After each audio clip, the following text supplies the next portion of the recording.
Hello students, I welcome you all to the Sardana tutorials. आज के video lecture में हम लोग बात करने वाला है इंट्रोडक्शन ऑफ एक्सरसाइज 5.2 के ऊपर, ठीक है ना।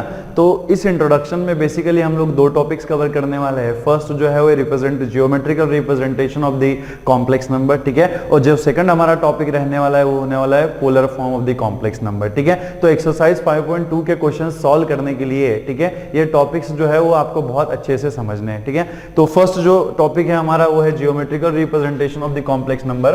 तो लिखिएगा, ठीक है, लिखिएगा। फर्स्ट टॉपिक जो है वो जियोमेट्रिकल, ठीक है, जियोमेट्रिकल रिप्रेजेंटेशन, ठीक है, रिप्रेजेंटेशन ऑफ कॉम्प्लेक्स नंबर, ठीक है, ऑफ कॉम्प्लेक्स नंबर, ठीक है, geometrical representation of the complex number, ठीक है। तो जैसा कि आप रियल नंबर्स के बारे में जानते हैं, ठीक है, कि अगर हमें रियल नंबर्स को कोऑर्डिनेट एक्सिस पे रिप्रेजेंट करना है तो हम लोग कर सकते हैं, ठीक है ना। जैसे कि आपको पता है, ठीक है, मैं आपको ये रफ में बता रहा हूँ थोड़ा सा, ठीक है, ये हमारे लिए इतना रेलेवेंस नहीं है या फिर इसको आपको नोट करने की भी जरूरत नहीं है, ठीक है। मैं सिर्फ आपको इतना मुझे बताना है कि अगर, ठीक है, अगर कोई पॉइंट जो है वो मैं यहाँ पे लेता हूँ, ठीक है, ये आपका एक्स एक्सिस होता है, ये सबको पता है, ये क्या होता है, वाई एक्सिस होता है। तो अगर हम रियल नंबर के बारे में बात कर रहे हैं तो जिस तरीके से हम रियल नंबर को कोऑर्डिनेट एक्सिस पे रिप्रेजेंट करते हैं ना, कि मान लो अगर हमने यहाँ पे कोई पॉइंट लिया हुआ है तो इसमें क्या होता है, ठीक है, इसमें क्या होता है, हमें कोऑर्डिनेट मिलता है। क्या मिलता है? कोऑर्डिनेट मिलता है। और वो कोऑर्डिनेट कैसा होता है? x, y। मान लो कि ये कोऑर्डिनेट जो है वो क्या है, x, y, जिसमें x जो है वो कहां से आता है, x एक्सिस से आता है, और y जो है वो कहां से आता है, y एक्सिस से आता है, ठीक है। तो मुझे यहाँ पे क्या बताना है कि यहाँ पे क्या है, 1-1 करस्पॉन्डेंस है ऑफ दी, ठीक है, 1-1 correspondence of the r cross r, है ना। There is a 1-1 correspondence. 1-1 correspondence मतलब क्या, एक पॉइंट के लिए आपको x के एक वैल्यू के लिए आपको y की एक वैल्यू मिलती है ना। x की एक वैल्यू के लिए हमें y की क्या मिलती है, एक वैल्यू मिलती है। तो इसे हम क्या कहेंगे, 1-1 करस्पॉन्डेंस। क्या कहेंगे? 1-1 करस्पॉन्डेंस। और यहाँ पे जो आपका कोऑर्डिनेट होता है ना, ये ऑर्डर्ड पेयर के फॉर्म में होता है। किसके फॉर्म में होता है? ऑर्डर्ड पेयर, है ना। किसके फॉर्म में होता है? Ordered pair. ऑर्डर्ड पेयर मतलब क्या? This is only way of writing. एक लिखने का तरीका होता है जिसमें एक एलिमेंट किसी एक सेट से आता है और दूसरा एलिमेंट किसी और सेट से आता है।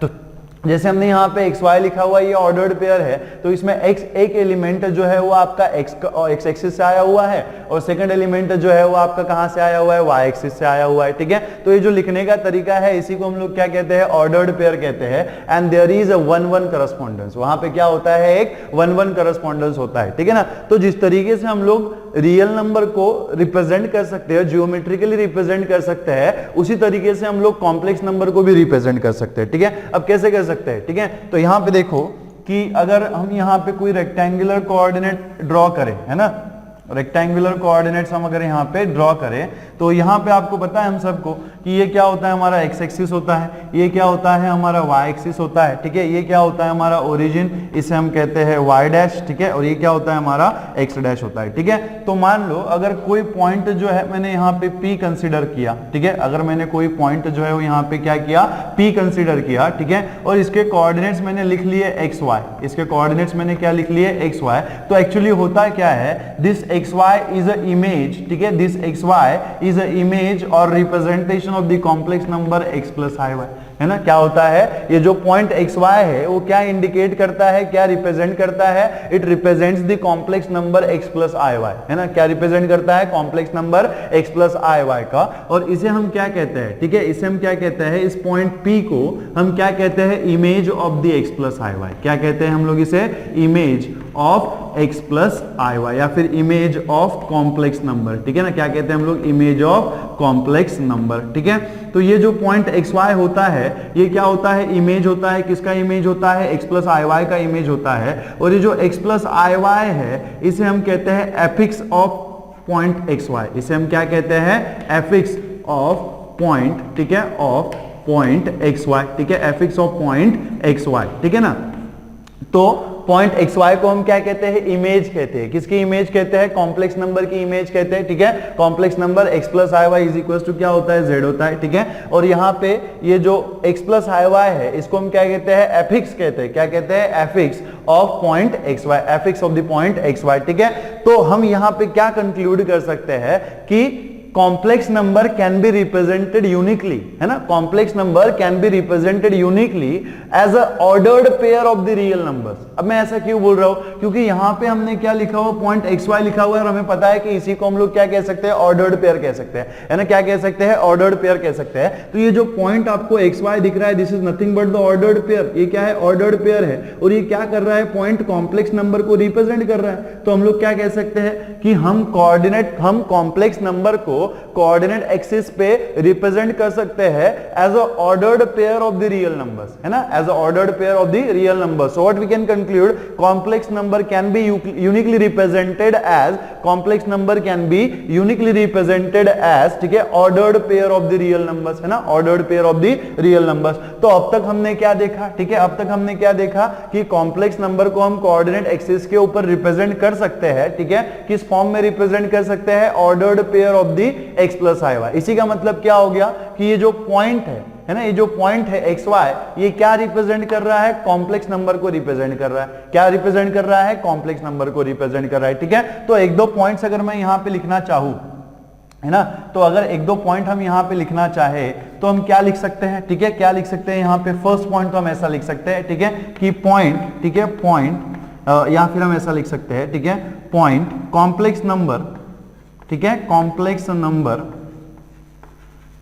नंबर कैन बी यूनिकली, ठीक है, कैन बी यूनिकली रिप्रेजेंटेड, ठीक है, रिप्रेजेंटेड एज, ठीक है, एज, ठीक है, as ordered pairs, as ordered pairs, ठीक है, as ordered pairs of real numbers, ठीक है, ordered pairs of real numbers, ठीक है, ordered pairs of real numbers, ठीक है ना, ordered pairs of the real numbers, ठीक है। तो ये बात हमें पता चल गई कि हम लोग कॉम्प्लेक्स नंबर को जियोमेट्रिकली रिप्रेजेंट कर सकते हैं, और वो जो रिप्रेजेंटेशन होता है ये किस फॉर्म में होता है, ऑर्डर्ड पेयर के फॉर्म में होता है। अब इसे हम लोग real number, ordered pair of real number क्यों कह रहे हैं, क्यों कह रहे हैं, क्योंकि जब हमने कॉम्प्लेक्स नंबर देखा था तब हमने पढ़ा था कि ये जो y है वो क्या होता है, आपका रियल नंबर होता है, y जो होता है वो क्या होता है, रियल नंबर होता है, और ये जो x है ये भी क्या होता है, आपका रियल नंबर होता है ना, क्या होता है, x भी आपका रियल नंबर होता है। तो जब आप इसको पॉइंट के फॉर्म में लिख दे तो ये टोटली क्या हो जाता है, रियल नंबर हो जाता है। तो ये क्या हो गया, ऑर्डर्ड पे, इसलिए हम लोग इसको क्या कह रहे हैं, ऑर्डर्ड पेयर ऑफ द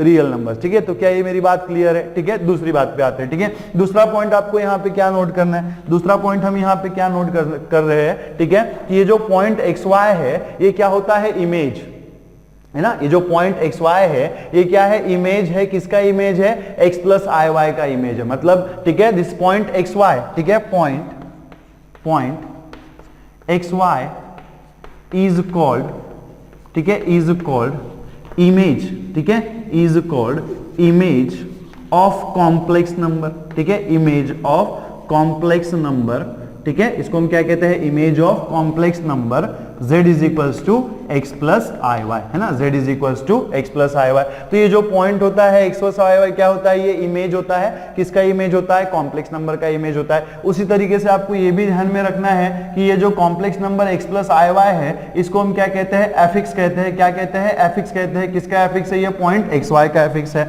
तो उसी तरीके से हम क्या लिखेंगे, ठीक है, कॉम्प्लेक्स नंबर, ठीक है, complex number z is equals to x plus I Y is called, ठीक है, is called affix of, ठीक है, ऑफ पॉइंट एक्स वाई, ठीक है, affix of point X Y, ठीक है ना, affix of the point X Y, ठीक है। अब यहां पे आते हैं हम लोग दूसरी बात की तरफ, ठीक है। अभी तक तो हमने इतना देख लिया कि हम कॉम्प्लेक्स नंबर को क्या कर सकते हैं, जियोमेट्रिकली रिप्रेजेंट कर सकते हैं, और वो जो रिप्रेजेंटेशन होता है क्या होता है, किस फॉर्म में होता है, ordered pair of the real numbers के फॉर्म में होता है, ठीक है। अब दूसरी बात क्या है कि जिस प्लेन में, ठीक है, जिस प्लेन में हम कॉम्प्लेक्स नंबर को रिप्रेजेंट करते हैं, है ना, जिस प्लेन में, अब ये जो भी प्लेन हो, जिस प्लेन में हम कॉम्प्लेक्स नंबर को रिप्रेजेंट करते हैं उस प्लेन को कॉम्प्लेक्स प्लेन कहा जाता है। क्या कहा जाता है बेटा, कॉम्प्लेक्स प्लेन कहा जाता है, ठीक है। तो ये जो हमने कॉम्प्लेक्स नंबर यहाँ पे रिप्रेजेंट किया हुआ है पॉइंट के फॉर्म में, ठीक है, इस पॉइंट को, ठीक है, इस प्लेन को, ये जो आपको पूरा प्लेन दिख रहा है इस प्लेन को हम लोग क्या कहेंगे, कॉम्प्लेक्स प्लेन कहेंगे, या तो फिर इसी को आप अर्गेंड प्लेन भी कहते हो या फिर इसी को आप गॉसियन प्लेन भी कहते हो, ठीक है ना। तो अगर हम सेकंड पॉइंट यहाँ पे नोट करें तो कैसे नोट करेंगे, ठीक है, द कॉम्प्लेक्स द प्लेन, ठीक है, द प्लेन रिप्रेजेंटिंग, ठीक है, the plane representing complex number, ठीक है, the plane representing the complex number is called, ठीक है, इज कॉल्ड कॉम्प्लेक्स प्लेन, ठीक है, is called complex plane, is called complex plane और अर्गेंड प्लेन, और अर्गेंड प्लेन, ठीक है, अर्गेंड प्लेन, और इसी को हम लोग क्या कह सकते हैं, ठीक है, और गॉसियन प्लेन, ठीक है, इसी को हम लोग क्या कहते हैं, गॉसियन प्लेन। तो जिस प्लेन में हम लोग कॉम्प्लेक्स नंबर को रिप्रेजेंट करते हैं, जिस प्लेन में हम लोग क्या करते हैं, कॉम्प्लेक्स नंबर को रिप्रेजेंट करते हैं, उसे हम क्या कहते हैं, कॉम्प्लेक्स प्लेन कहते हैं, या तो फिर अर्गेंड प्लेन भी आप कह सकते हो, या तो फिर आप गॉसियन प्लेन भी कह सकते हो, ठीक है। तो दूसरी बात हमारी यहाँ पे क्या क्लियर हुई कि यहाँ पे जो प्लेन होगा, जिस प्लेन में हमने कॉम्प्लेक्स नंबर को रिप्रेजेंट किया हुआ है, वो प्लेन कैसा होगा, कॉम्प्लेक्स होगा, कैसा होगा, कॉम्प्लेक्स होगा, ठीक है। अब यहां पे देखो, ठीक है, अर्गेंड डायग्राम, ठीक है, तो जिस प्लेन, ठीक है, अर्गेंड डायग्राम मतलब क्या होता है, ठीक है, यहां पे एक अर्गेंड डायग्राम भी एग्जिस्ट करता है। अर्गेंड डायग्राम मतलब क्या होता है, it is a set of points, ठीक है ना, द सेट ऑफ, ठीक है, द सेट, ठीक है, द सेट ऑफ पॉइंट्स, ठीक है, सेट ऑफ पॉइंट्स और इमेज, इसी को आप क्या बोल सकते हैं, इमेज, ठीक है, image in Argand plane, in Argand plane, ठीक है, the set of points in Argand plane, ठीक है, sorry, the set of points represented, ठीक है, represented in Argand plane, in Argand plane, Argand plane corresponding to complex number, ठीक है ना, corresponding to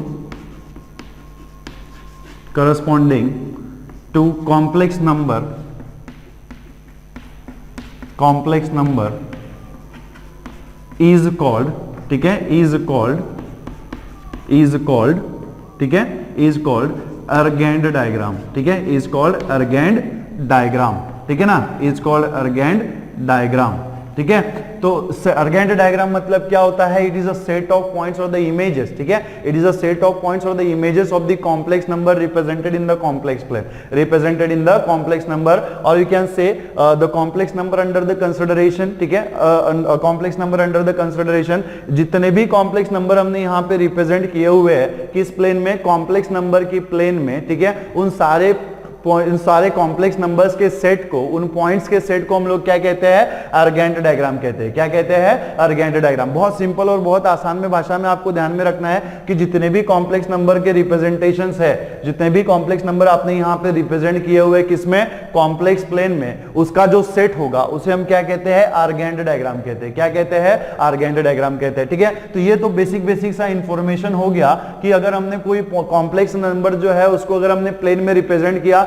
तो उसके बारे में जो इंफॉर्मेशन हमें लेनी थी वो हमने ले ली, ठीक है। अब मान लो कि अगर मैंने OP जो है, ठीक है, ये जो पॉइंट P है इसको मैंने O से कनेक्ट कर दिया तो ये क्या हो जाएगा, OP हो जाएगा, ठीक है। ये पॉइंट अगर मैंने यहाँ पे O के साथ कनेक्ट कर दिया तो ये क्या हो जाएगा, A हो जाएगा। और ये हम सबको पता है कि इसको हम लोग किससे डिनोट करते हैं, R से डिनोट करते हैं। किससे डिनोट कर सकते हैं, R से डिनोट कर सकते हैं। और अगर मैंने यहाँ से परपेंडिकुलर ड्रॉ कर दिया x एक्सिस के ऊपर, ठीक है, यहाँ से अगर मैंने परपेंडिकुलर ड्रॉ कर दिया x एक्सिस के ऊपर तो मुझे यहाँ पे क्या मिल जाएगा, एक राइट एंगल ट्राइंगल मिल जाएगा। और यहाँ पे क्या बन जाएगा, एक एंगल बन जाएगा। किसके साथ एंगल बन जाएगा, एक्स एक्सिस के साथ। मान लो इसको हमने थीटा नाम दे दिया। क्या नाम दे दिया, थीटा, ठीक है। और ये जो पॉइंट है, ठीक है, ये जो पॉइंट है कि मान लो इसको हमने, इस पॉइंट को नाम दे दिया हमने यहाँ पे m, ठीक है। क्या दे दिया हमने यहाँ पे m दे दिया, ठीक है। अब मेरी बात सुनो कि OM जो है वो क्या होगा, OM जो है यहाँ पे हमारा कोऑर्डिनेट क्या है, XY है, तो ऑब्वियसली OM का वैल्यू मेरा यहाँ पे क्या होगा, x होगा, ठीक है। ये जो PM है इसका वैल्यू मेरा क्या होगा, PM का वैल्यू क्या होगा,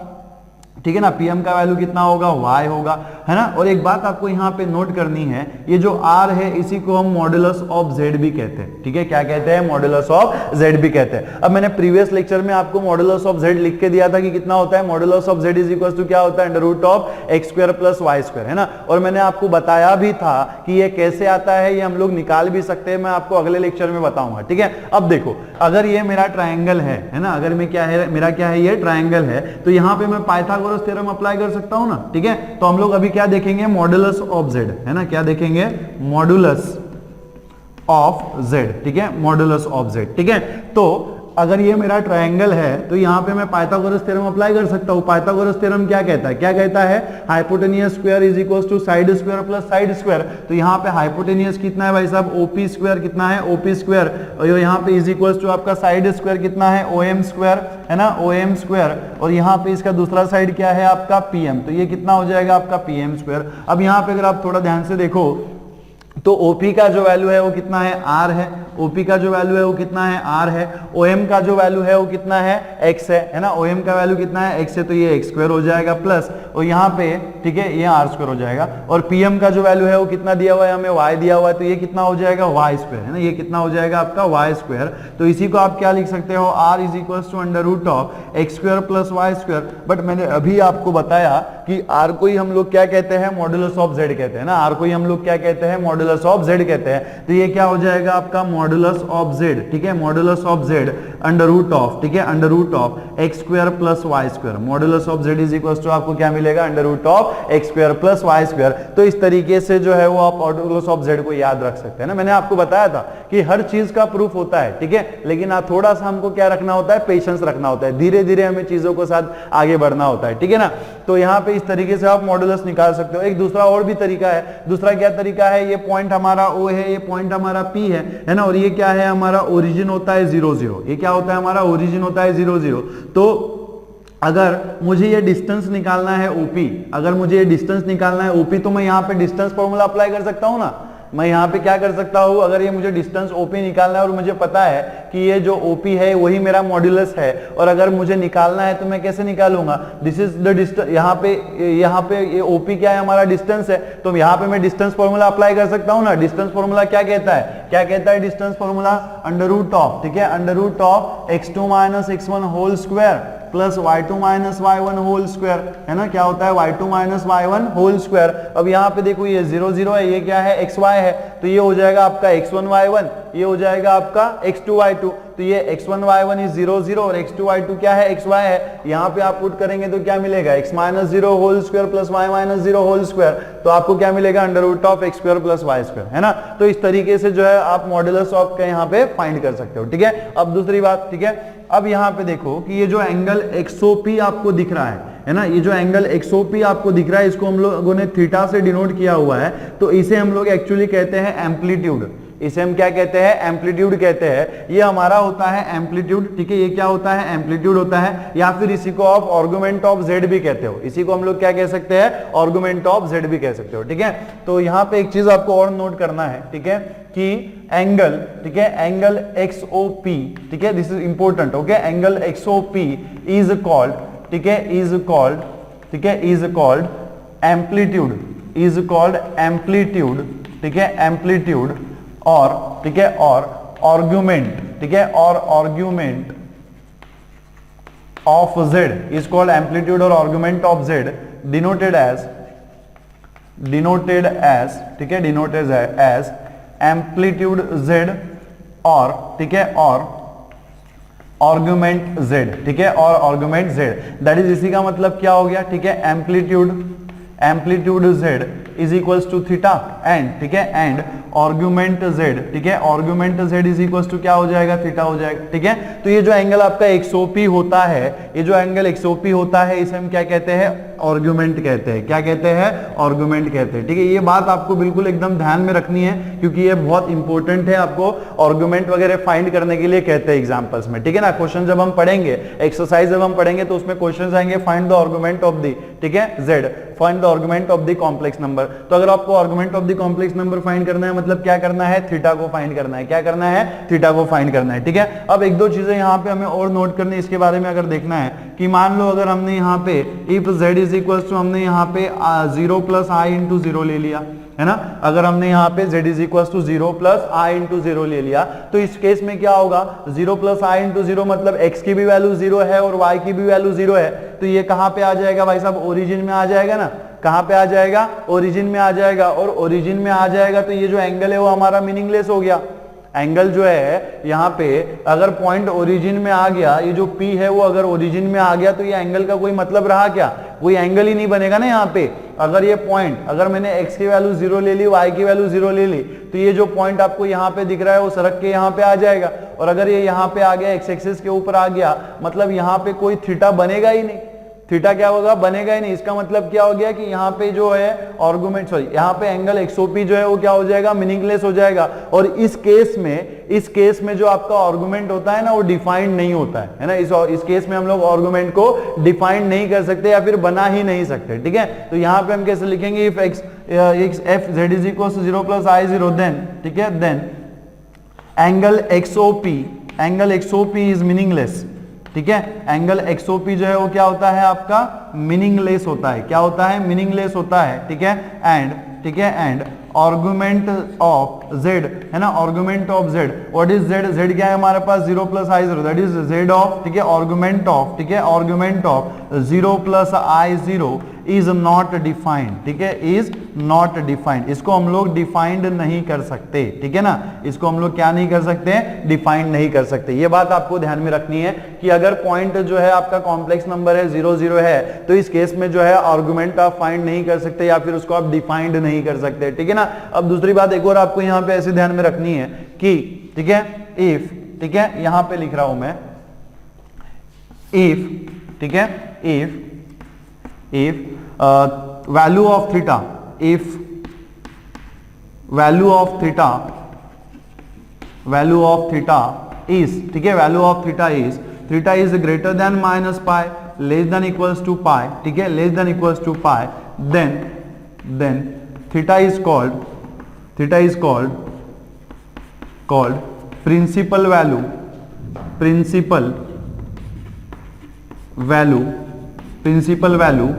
of argument z, principal value of argument z, ठीक है, principal value of the argument of z, ठीक है, argument of z, ठीक है ना।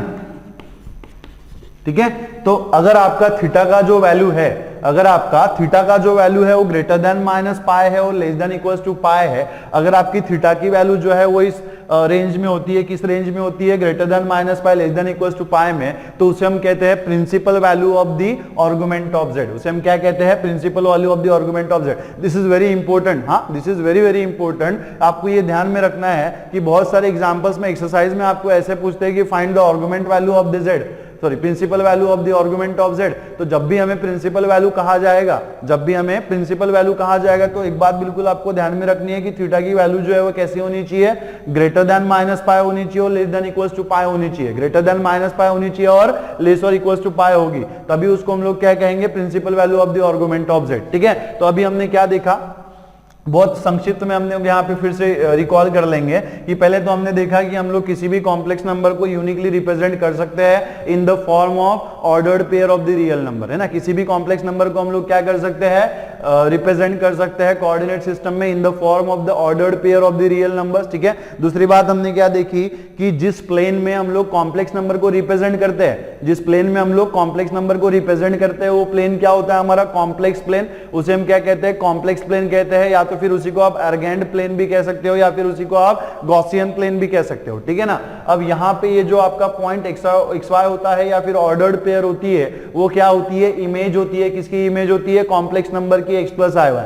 This is called the image of the complex number x plus I Y. और ये जो x प्लस आई वाई है उसको हम क्या कहते हैं? fx कहते हैं। क्या कहते हैं? fx of the point p of x y। ठीक है, उसके बाद हमने क्या देखा ठीक है। उसके बाद हमने क्या देखा, जो प्लेन में जो सेट ऑफ द पॉइंट्स होता है, जो कॉम्प्लेक्स नंबर जो हमने रिप्रेजेंट किए हुए हैं, जितने भी हम लोग कॉम्प्लेक्स नंबर रिप्रेजेंट किए होंगे उसमें, उस कॉम्प्लेक्स प्लेन में, उसके सेट को हम लोग क्या कहते हैं, आर्गेंड डायग्राम कहते हैं। क्या कहते हैं, आर्गेंड डायग्राम कहते हैं। ठीक है। देन हमने देखा कि मॉड्यूलस ऑफ जेड हम कैसे निकाल सकते हैं, है ना। इसका यूज करके आपने मॉड्यूलस ऑफ जेड भी हमने निकाला। मॉड्यूलस ऑफ जेड निकालेंगे दो तरीके मैंने आपको बताया। एक तो क्या हो सकता है, कि हम लोग इसमें पाइथागोरस वाला थ्योरम अप्लाई कर दे, या फिर दूसरा क्या हो सकता है, आप डिस्टेंस फॉर्मूला यूज करके भी मॉड्यूलस निकाल सकते हो। ठीक है। देन बाद में हमने क्या देखा कि ये जो थीटा आपको दिख रहा है, इसे हम लोग क्या कहते हैं, आर्गुमेंट कहते हैं। क्या कहते हैं, आर्गुमेंट ऑफ जेड, है ना। आर्गुमेंट ऑफ जेड मतलब आर्गुमेंट ऑफ कॉम्प्लेक्स नंबर। क्या कहते हैं, आर्गुमेंट ऑफ कॉम्प्लेक्स नंबर। तो आर्गुमेंट ऑफ कॉम्प्लेक्स नंबर को ही of amplitude of complex number भी कह सकते हो, है ना। एम्पलीट्यूड और आर्गुमेंट दोनों सेम बातें हैं, दोनों सेम थिंग्स है। ठीक है ना। तो इसी को आप क्या कह सकते हो, आर्गुमेंट ऑफ कॉम्प्लेक्स नंबर को आप argument of amplitude of Z भी कह सकते हो। और वो क्या होता है, थीटा होता है। ठीक है। दूसरी बात हमने क्या देखी कि अगर हमारा कॉम्प्लेक्स नंबर जो है वो ओरिजिन है, मतलब 0 0 के फॉर्म में, 0 + i0 के फॉर्म में है, तो उस केस में जो है आपका एम्पलीट्यूड जो है वो डिफाइंड नहीं होता। उस केस में आपका एम्पलीट्यूड जो है वो डिफाइंड नहीं होता है। तीसरी बात हमने यहाँ पे क्या देखी इसमें आर्गुमेंट में, कि अगर थीटा की जो वैल्यू है वो -π < 2π के बीच में है, अगर थीटा की वैल्यू हमारी ग्रेटर देन -π और < π के बीच में है, इसका मतलब क्या है, देन उस वैल्यू को हम लोग क्या कहते हैं, principal value of the argument of Z. Then उसे हम क्या कहते हैं, principal value of the argument of Z. ठीक है। एक दो बातें मुझे और आपको यहाँ पे बतानी है। जैसा कि अगर मान लो, ठीक है, जैसा कि अगर मान लो इफ मैंने यहाँ पे कोई पॉइंट ले रखा है z = x + 0i, है ना, x + 0i, और अगर इसे मुझे कॉम्प्लेक्स प्लेन में रिप्रेजेंट करना है, और अगर मुझे क्या करना है, इसको कॉम्प्लेक्स प्लेन में रिप्रेजेंट करना है, तो यहाँ पे दैट इज इसी का मतलब क्या हो जाएगा, z = x, z क्या हो जाएगा, x हो जाएगा। और अगर मैं इसको पॉइंट के फॉर्म में लिखूं, कोऑर्डिनेट के फॉर्म में लिखूं, तो इसी का मतलब क्या है, इसी का मतलब क्या हो जाएगा, इसी का मतलब क्या हो जाएगा, x0, है ना। इसी का मतलब क्या हो जाएगा, x0। आपका x जो है वो x है, y जो है वो क्या है, 0 है, मतलब पॉइंट क्या हो गया, x, 0। अब एक्चुअली ये जो पार्ट आपको दिख रहा है x वाला, ये क्या होता है, रियल पार्ट होता है। क्या होता है, real part of the imaginary number. और x, 0 अगर मैं एक्सिस के ऊपर लिखने जाऊं, x, 0 अगर मैं एक्सिस के ऊपर लिखने जाऊं, तो आपको पता है कि y कोऑर्डिनेट 0 कहां पे होता है, ओनली x एक्सिस के ऊपर 0 होता है। कहां पे 0 होता है, ओनली x एक्सिस के ऊपर 0 होता है। मतलब ये मेरा पॉइंट जो है वो कहां पे आ जाएगा, x एक्सिस के ऊपर आ जाएगा। कहां पे आ जाएगा, x एक्सिस के ऊपर आ जाएगा। और देखने वाली बात क्या है कि ये क्या है, मेरा रियल पार्ट है। क्या है, रियल पार्ट है ऑफ द कॉम्प्लेक्स नंबर। तो इसका मतलब क्या है कि this axis is a axis of real numbers, है ना। ये जो एक्सिस है ये क्या है, it represents the all the real numbers. तो इसे हम लोग कहते हैं, ठीक है, एक्सिस ऑफ रियल्स। ठीक है, इसे हम लोग क्या कहते हैं, एक्सिस। ठीक है, एक्सिस ऑफ रियल्स। ठीक है, या फिर आप उसको रियल एक्सिस भी कह सकते हो। क्या कह सकते हो, रियल एक्सिस। ठीक है। दूसरी बात क्या है, ठीक है, यहां पे आप लिख देना ऐसे, रियल एक्सिस। ठीक है, real axis, x is real axis. ठीक है। देन दूसरी बात यहाँ पे ऐसी है कि अगर मान लो f = हमने यहाँ पे z यहाँ पे ले रखा है 0 + iy, तो दैट इज इसी का मतलब क्या हो गया, z = iy। और इसको अगर मैं पॉइंट के फॉर्म में रिप्रेजेंट करूं, इसको अगर मैं कॉम्प्लेक्स प्लेन में रिप्रेजेंट करना चाहूं, तो ऑर्डर्ड पेयर मेरी क्या बनेगी, 0y बनेगी, है ना। क्या बनेगी, 0y बनेगी। और आपको पता है कि x कोऑर्डिनेट जो है वो 0, है ना, x कोऑर्डिनेट जो है हमारा वो 0 कहां पे होता है, y एक्सिस के ऊपर होता है ना। तो ये पॉइंट जो है आपका कहां पे आ जाएगा, y एक्सिस के ऊपर आएगा। और देखने वाली बात ये है कि ये जो y है वो क्या होता है, imaginary part of the complex number. जब हमने प्रीवियस वाले लेक्चर में कॉम्प्लेक्स नंबर के बारे में बात की थी, तो हमने वहां पे देखा था कि x क्या होता है, real part of the complex number होता है, और y क्या होता है, कॉम्प्लेक्स और imaginary part of the complex number होता है। तो अगर मैं इस पॉइंट को 0, y को अगर कोऑर्डिनेट एक्सिस में रिप्रेजेंट करना चाहूं, तो ये कहां पे आएगा, y एक्सिस के ऊपर आएगा। क्योंकि हमें बहुत अच्छे से पता है कि x कोऑर्डिनेट 0 कहां पे होता है, ओनली y एक्सिस के ऊपर x कोऑर्डिनेट 0 होता है। तो इसका मतलब क्या हो गया, this y axis is the axis of imaginaries. मतलब यहाँ पे जो नंबर्स रहेंगे वो क्या रहेंगे, इमेजिनरी नंबर रहेंगे, और x एक्सिस के ऊपर जो हमारे नंबर्स रहेंगे वो क्या रहेंगे, रियल्स रहेंगे। तो इसी को हम लोग क्या कह सकते हैं, x एक्सिस। ठीक है, एक्सिस, ठीक है, एक्सिस ऑफ इमेजिनरीज। इसको हम क्या कहते हैं, एक्सिस ऑफ इमेजिनरीज। ठीक है, क्या कहते हैं, एक्सिस ऑफ इमेजिनरीज। ठीक है। तो क्या ये मेरी बात आपको ध्यान में रहेगी, यहाँ पे लिख देना sorry y is imaginary, y क्या है आपका यहाँ पे इमेजिनरी, इमेजिनरी एक्सिस, ठीक है ना, इमेजिनरी एक्सिस, ठीक है। तो ये बात आपको बिल्कुल ध्यान में रखनी है कि बहुत इंपॉर्टेंट है कि एक्स एक्सिस जो है वो क्या होता है, एक्सिस ऑफ रियल्स होता है, और वाई एक्सिस जो है वो क्या होता है, एक्सिस ऑफ इमेजिनरीज होता है। क्या होता है, एक्सिस ऑफ इमेजिनरीज होता है। तो चलिए इसको आप नोट कर लीजिएगा। तो चलिए बच्चों बढ़ते हैं हमारे अगले टॉपिक की तरफ, that is polar form of the complex number, ठीक है ना। इसके पहले हमने क्या देखा, representation of the geometrical representation of the complex number. अभी हम देखेंगे पोलर फॉर्म, ठीक है, पोलर फॉर्म ऑफ कॉम्प्लेक्स नंबर, ठीक है, पोलर फॉर्म ऑफ कॉम्प्लेक्स नंबर, ठीक है ना। तो यहां पे देखो, ठीक है, तो जैसा कि हमें पता है, ठीक है, जैसा कि हमें पता है कि अगर z is equal to x plus I Y कोई हमारा कॉम्प्लेक्स नंबर है, तो इसको हम लोग क्या कर सकते हैं, जियोमेट्रिकली रिप्रेजेंट कर सकते हैं, ठीक है, इन द कॉम्प्लेक्स प्लेन। इसको हम क्या कर सकते हैं, जियोमेट्रिकली रिप्रेजेंट कर सकते हैं इन द कॉम्प्लेक्स प्लेन। किस फॉर्म में रिप्रेजेंट कर सकते हैं, पॉइंट एक्स वाई के फॉर्म में लिख सकते हैं, है ना। किस फॉर्म में रिप्रेजेंट कर सकते हैं, पॉइंट एक्स वाई के फॉर्म में रिप्रेजेंट कर सकते हैं। तो अगर मैं इसको यहाँ पे कॉम्प्लेक्स प्लेन में रिप्रेजेंट करूंगा तो मैं तो किस तरीके से कर सकता हूं मैं, है ना। तो जैसा ये आपको पता है कि ये हमारा एक्स एक्सिस होता है, ये हमारा क्या होता है, वाई एक्सिस होता है, ये आपका वाई डैश है और ये क्या है, आपका एक्स डैश है, ठीक है। तो अगर मैं ये पॉइंट यहाँ पे कोई पॉइंट जो है एक्स वाई, ठीक है, ये जो कॉम्प्लेक्स नंबर है आपका z is equal to X Y, इसको अगर मैं यहाँ पे रिप्रेजेंट करूँ तो ये क्या मिल जाएगा, पॉइंट एक्स वाई हो जाएगा मेरा, क्या हो जाएगा, पॉइंट एक्स वाई हो जाएगा, ठीक है। और अगर हम इस पॉइंट को ओरिजिन के साथ कनेक्ट कर दें, ठीक है, इस पॉइंट को अगर हम ओरिजिन के साथ कनेक्ट कर दें तो ये क्या बनता है आपका, ठीक है, ये क्या बनता है, दिस इज कॉल्ड आर, ठीक है।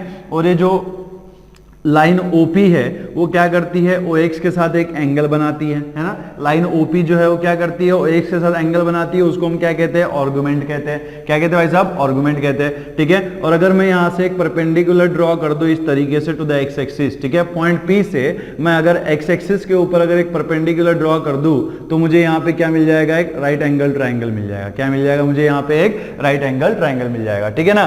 तो यहाँ पे ये जो लाइन OP है वो एक्स एक्सिस के साथ क्या एंगल बनाती है, थीटा बनाती है, और इसको हम क्या कहते हैं, आर्गुमेंट ऑफ z कहते हैं। क्या कहते हैं, आर्गुमेंट ऑफ z कहते हैं, ठीक है।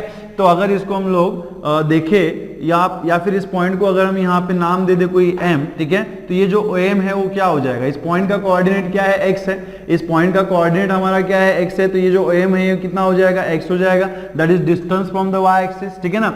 और यहाँ पे ये जो y है वो क्या हो जाएगा हमारा, ठीक है, यहाँ पे ये जो pm है, सॉरी pm है, ये क्या हो जाएगा हमारा यहाँ पे क्या हो जाएगा, y हो जाएगा, ठीक है ना, क्या हो जाएगा, y हो जाएगा, ठीक है। तो ये चीजें इस पॉइंट सॉरी इस कॉम्प्लेक्स नंबर को हमने क्या किया, इस तरीके से रिप्रेजेंट किया, है ना। यहाँ पे हम कॉम्प्लेक्स प्लेन में इसको रिप्रेजेंट कर सकते हैं। ये हमारा क्या है, कॉम्प्लेक्स प्लेन है। क्यों कॉम्प्लेक्स प्लेन है, क्योंकि जिस प्लेन में हम लोग कॉम्प्लेक्स नंबर को रिप्रेजेंट कर सकते हैं उसको हम लोग क्या कह सकते हैं, क्या कहते हैं, कॉम्प्लेक्स प्लेन कहते हैं, ठीक है ना। क्या कहते हैं, कॉम्प्लेक्स प्लेन कहते हैं, ठीक है। अब देखो अगर, ठीक है, अगर मैं इसके ऊपर से साइन थीटा फाइंड करना चाहूं, है ना, अगर मैं इसके ऊपर से साइन थीटा फाइंड करना चाहूं तो साइन थीटा क्या होता है भाई साहब, क्या होता है, ठीक है, क्या होता है, अपोजिट साइड बाय हाइपोटेनियस, है ना। साइन थीटा क्या होता है, अपोजिट साइड बाय हाइपोटेनियस, और you can say perpendicular by hypotenuse, और you can say perpendicular by hypotenuse. तो यहाँ पे परपेंडिकुलर और अपोजिट साइड क्या है, मेरा PM है, क्या है, PM है ना। तो ये क्या हो जाएगा, PM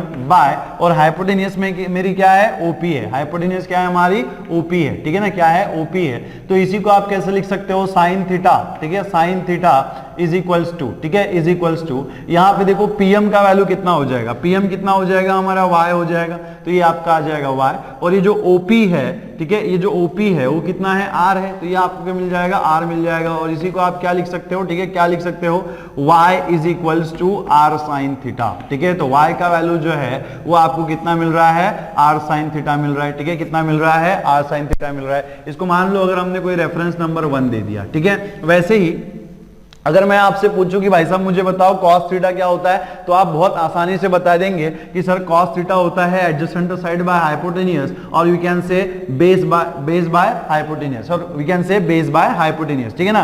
तो यहाँ पे देखो अगर हम कॉस थीटा लिखना चाहे तो कैसे लिखेंगे, कॉस थीटा हमारा क्या हो जाएगा, एडजेसेंट साइड हमारी क्या है, OM है, and divided by what, hypotenuse. Hypotenuse हमारी कितनी है, OP है ना, हाइपोटेनियस हमारी कितनी है, OP है। तो इसी को आप क्या लिख सकते हो, cos theta is equals to OM। OM हमारा कितना है यहाँ पे, OM जो है वो हमारा क्या है x है, और OP जो है हमारा कितना है यहाँ पे R है ना, OP जो है हमारा कितना है R है। तो इसी को आप क्या लिख सकते हो, x is equals to R cos theta. R को हम उधर शिफ्ट कर देंगे तो क्या हो जाएगा, x is equals to R cos theta. अब ये बात जो हमने लिखी है ना इक्वेशन नंबर 1 और इक्वेशन नंबर 2 में, ये आपको जिंदगी भर के लिए याद रखना है, ठीक है। पोलर फॉर्म में ये बात आपको जिंदगी भर के लिए याद रखना है, जिंदगी भर के लिए ये बात याद रखना है कि y का वैल्यू जो है वो आर साइन थीटा होता है और x का जो वैल्यू है वो cos theta, R cos theta होता है, ठीक है। ये बात जब तक हम लोग मैथमेटिक्स पढ़ेंगे, जब क्या मिलेगा मुझे, LHS में क्या है यहाँ पे x square plus equation number के LHS में क्या है y स्क्वायर, तो ये कितना हो जाएगा y स्क्वायर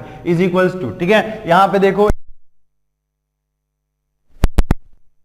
ये क्या हो जाएगा, आर कॉस थीटा का होल स्क्वायर प्लस, और यहाँ पे इक्वेशन नंबर 1 के RHS में क्या है, आर साइन थीटा, तो ये क्या हो जाएगा आर साइन थीटा का होल स्क्वायर। इसी को आप कैसे लिख सकते हो, x square plus Y square, और यहाँ पे is equals to R cos theta का होल स्क्वायर कितना हो जाएगा, R square cos square theta plus यहाँ पे देखो आर साइन थीटा का होल स्क्वायर कितना हो जाएगा, R square sine square theta, ठीक है। इसी को आप कैसे लिख सकते हो, that is x square plus Y square is equals to, ठीक है, x square plus Y square is equals to, यहां से आप आर स्क्वायर जो है उसको कॉमन निकालोगे तो ब्रैकेट में आपको क्या मिलेगा, cos square theta plus sine square theta, क्या मिलेगा, cos square theta plus sine square theta. इसी को आप क्या लिख सकते हो, that is x square plus Y square is equals to, ठीक है, इज इक्वल्स टू, और हमें पता है कि sign square theta plus cos square theta plus sine square theta की आइडेंटिटी है कि cos square theta plus sine square theta कितना होता है, 1 होता है। तो ये क्या हो जाएगा, आर स्क्वायर मल्टीप्लाइड बाय 1, और इसी को आप क्या लिख सकते हो, r square is equals to what, x square plus Y square, और अगर आप स्क्वायर को उधर शिफ्ट कर दो तो आर इज इक्वल्स टू क्या मिलेगा, under root of x square plus Y square. But भाई साहब under root of x square plus Y square को ही हम क्या कहते हैं, क्या कहते हैं, मॉडुलस ऑफ जेड, है ना। बट ठीक है, since modulus of z is equals to कितना होता है, under root of x square plus Y square, तो इसी को हम लोग क्या कह सकते हैं, r is equals to modulus of z is equals to under root of x square plus Y square. इसीलिए मैंने आपको जब representation of the complex number पढ़ाया था तो मैंने उसमें बताया था कि आर को ही हम लोग मॉडुलस ऑफ जेड कहते हैं। अब क्यों कहते हैं उसका एक्सप्लेनेशन मैंने आपको यहाँ पे दे दिया, ठीक है। दूसरी बात, हमें क्या करना है, इस कॉम्प्लेक्स नंबर को हमें पोलर फॉर्म के इसमें कन्वर्ट करना है ना। ये जो कॉम्प्लेक्स नंबर आपको दिया हुआ है z is equals to x plus I Y, तो पोलर फॉर्म में हम क्या कहते हैं, क्या करते हैं, y की जगह पे हम r sin थीटा पुट करते हैं और x की जगह पे हम क्या पुट करते हैं, r cos थीटा पुट करते हैं, ठीक है। y की जगह पे हम क्या पुट करेंगे, r sin थीटा, x की जगह पे हम क्या पुट करेंगे, r cos थीटा। तो अगर मैं इस कॉम्प्लेक्स नंबर को अगर मैं पोलर फॉर्म में कन्वर्ट करना चाहूँ तो हम क्या करेंगे, इसको आप चाहे तो इसमें अगर हम x की जगह पे r cos थीटा सिंस, ठीक है, since z is equals to आपके पास कितना है, x प्लस आई वाई है ना, इसको हमें पोलर फॉर्म में लिखना है तो हम क्या करेंगे, y की जगह पे r sin थीटा पुट कर देंगे और x की जगह पे r cos थीटा पुट कर देंगे। तो आपको यहाँ पे क्या मिलेगा, z is equals to x हमारे पास कितना है, r sin थीटा है ना, सॉरी r cos थीटा, हमारे पास x का वैल्यू कितना है, r cos theta plus i into y का वैल्यू कितना है, r sin थीटा, ठीक है, y का वैल्यू कितना है, r sin थीटा। इसी को हम क्या लिख सकते हैं, z इज इक्वल्स टू, ठीक है, z is equals to r जो है इसको अगर आप कॉमन निकाल लो, इसको अगर आप कॉमन निकाल दो तो आपको क्या मिलेगा, cos थीटा, ठीक है, cos theta plus i sin theta, क्या हो जाएगा, cos theta plus i sin theta. तो इसी को आप क्या लिख सकते हो, z इज इक्वल्स टू, ठीक है, z is equals to r cos theta plus i sin theta. इसी को हम क्या लिख सकते हैं, r इज इक्वल्स टू, ये जो cos theta plus i sin theta है ना, ये हमारी एक आइडेंटिटी है, इसको एक्चुअली यूलर्स आइडेंटिटी कहा जाता है कि e raise to i theta, ठीक है, e raise to i theta को आप लिखते हो, ठीक है, आप लिखते हो cos theta plus i sine theta, ठीक है, cos theta plus i sine theta. This is called the Euler's identity. ये क्या होती है, यूलर्स आइडेंटिटी होती है। यूलर्स का नाम जो है मैंने आपको फर्स्ट वाले इंट्रोडक्शन में भी बताया था, Euler was a Swiss mathematician, ठीक है। यूलर्स क्या थे, एक स्विस मैथमेटिशियन थे जिन्होंने क्या किया था, इस आयोटा की डिस्कवरी की थी, है ना, इस आयोटा की डिस्कवरी की थी, ठीक है। तो यूलर्स आइडेंटिटी हमारे पास है कि e raise to i theta is equal to क्या होता है, cos theta plus i sine theta. तो ये जो cos theta plus i sine theta है, इसी को मैं क्या लिख सकता हूँ, e raise to i theta, ठीक है।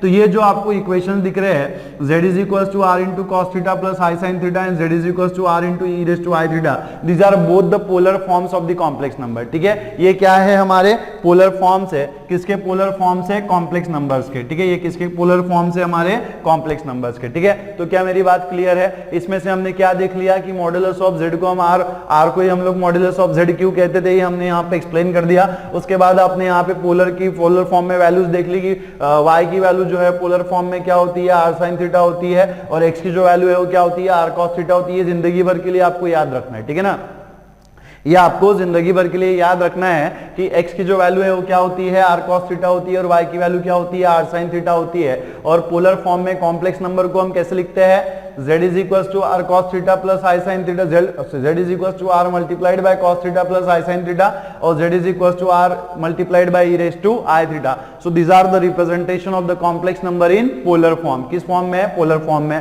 देन अगेन एक चीज आपको यहाँ पे फिर से नोट कर लेनी है कि modulus of z is equal to कितना होता है, ठीक है, मॉडुलस ऑफ z, ठीक है, modulus of z is equal to what, under root of x square plus y square, and दूसरा जो मैंने क्या बताया था, आर्गुमेंट ऑफ z, ठीक है ना। तो argument of z is equal to आपका क्या होता है, argument of z is equal to कितना होता है, theta. Argument of z is equal to क्या होता है, थीटा। तो देखो यार हमारे पास ना यहाँ पे y is equal to r sin theta है और x इज इक्वल टू क्या है, r cos थीटा है। तो अगर मान लो मैं इक्वेशन नंबर 1 को डिवाइड कर दूं इक्वेशन नंबर 2 को अगर मैं इक्वेशन नंबर 1 को अगर मैं इक्वेशन नंबर 2 से डिवाइड कर दूं, है ना, इक्वेशन नंबर 1 को अगर मैं इक्वेशन नंबर 2 से डिवाइड कर दूं तो मुझे क्या मिलेगा, ठीक है। यहाँ पे देखो LHS में क्या मिलेगा, y बाय एक्स, LHS में क्या मिलेगा, y बाय एक्स, और यहाँ पे इज इक्वल टू RHS में क्या मिलेगा, r sin theta divided by r cos theta, है ना, r sin theta divided by r cos theta, ठीक है। तो ये जो r है वो आपका कैंसिल हो जाएगा और आपको यहाँ पे क्या मिलेगा, y by x is equals to sine theta by cos theta कितना होता है, tan थीटा। तो इसके ऊपर से जो है वो आप आर्गुमेंट भी निकाल सकते हो, that is theta is equals to कितना हो जाएगा, theta is equals to what, tan inverse of, ठीक है, theta is equals to tan inverse of y by x। This is called the argument of the z, ठीक है, क्योंकि हमने यहाँ पे क्या कहा था, argument of z is equals to क्या होता है, थीटा होता है, and by using the polar form you can calculate the value of theta in the form of tan inverse of y by x, ठीक है ना। तो ये चीजें आपको यहाँ पे ध्यान में रखनी है, ठीक है। क्या क्या ध्यान में रखना है कि आर्गुमेंट ऑफ z क्या होता है, थीटा होता है। थीटा को आप इस तरीके से कैलकुलेट कर सकते हो। आर्गुमेंट कैलकुलेट करने के बहुत तरीके हैं, है ना, एक दो मेथड्स उसकी है जो अब हम लोग एक्सरसाइज पढ़ेंगे तो मैं आपको उसमें बताऊंगा, ठीक है। अभी फिलहाल आपको ध्यान में रखना है कि आर्गुमेंट ऑफ z कितना होता है, थीटा होता है, ठीक है, and modulus of z is equal to क्या होता है, under root of x square plus y square. तो एक्सरसाइज 5.2 में जो हम लोग क्वेश्चन सॉल्व करेंगे बेसिकली उसमें हमें सिर्फ यही करना है, मॉडुलस और क्या करना है, आर्गुमेंट फाइंड करते चलना है, ठीक है ना। तो ये आप समझ लो, इसको आप नोट कर लो, ठीक है।